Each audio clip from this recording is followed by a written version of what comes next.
interview. Today is February 27th, 1963, John Steinbeck's birthday.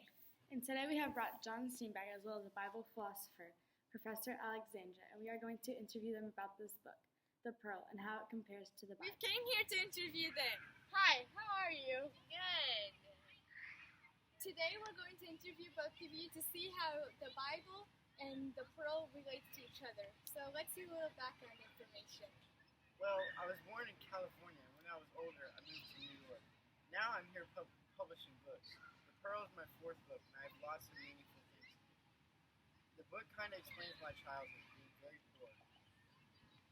Professor Alexandra, you may. I was born in Houston, Texas. Then I went to seminary school in Dallas, and now I have a career comparing books and how they relate to the Bible. Very nice. Now, what is the book about? It's about a poor Indian family who does not know what religion to be. And when their young boy gets stung by a scorpion, they do not know what to do. When Kino finds a pearl, his life becomes full of greed. Interesting. Well, for my first question, I'd like to ask on page 67, it quotes, "The pearl is now my soul. Should we not let our greed control our lives and let our sin do whatever it wants for any circumstance?" Well, in the book, Kino, the main character, makes a pearl into his idol. He forgets all gods and starts worshiping the pearl. In fact, it's quite backwards. It shows he's literally always thinking about it. He says himself that it became his soul. This basically means he's worshiping the pearl and is consuming him with greed. I would say I would agree with that. But now, Professor Alexandra, how does this relate to the Bible? Well, this relates to a lot of different places in the Bible, but one example is Luke 12:15. It says, "Then he said to them, 'Watch out, be on your guard against all kinds of greed. A man's life does not consist in the abundance of his possessions.'"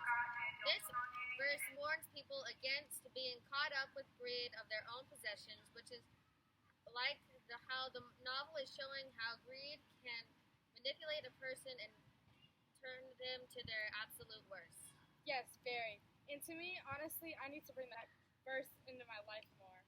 Talk about it. Well, now time for a commercial break. We'll be right back. Welcome back to the interview. Today we are here with Professor Alexander and John Steinbeck for an interview. Now let's continue. What are we supposed to learn about and how should we treat others from this novel? Well, what we should learn is basically everyday rules. We're not supposed to kill, cheat, or lie against others just because of anger or hurt. Instead, we should treat others with kindness and work things out. If Kino would have done this, it may have been a lot better for him. Looking through the book, where would I find an example of this? Well, luckily, I remember several reasons. On page 57, it states, "No," he said, "I will fight this thing. I will win over it. We have our chance." His fist pounded the sleeping man.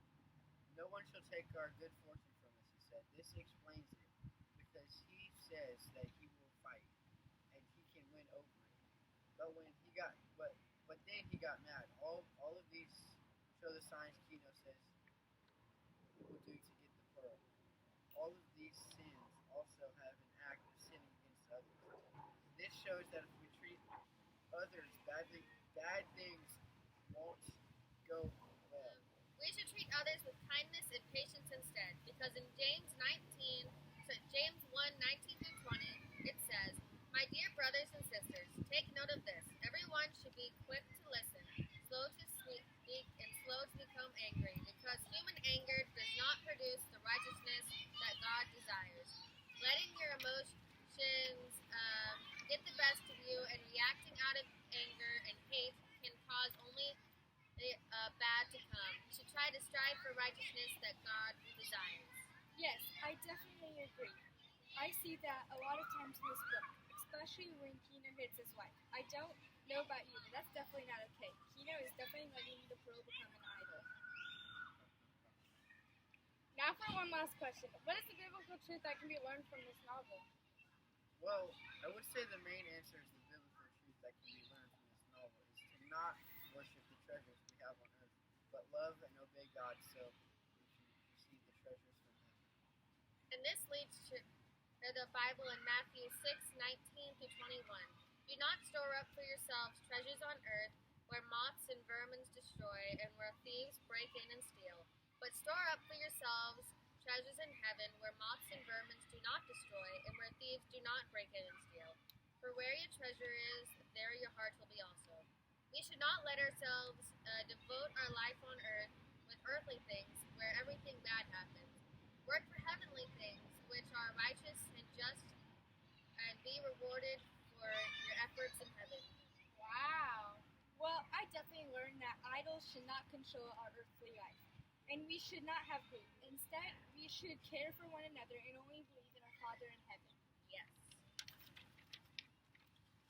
Very true. And to be honest, I agree. Well, that will conclude our interview. Thank you for watching.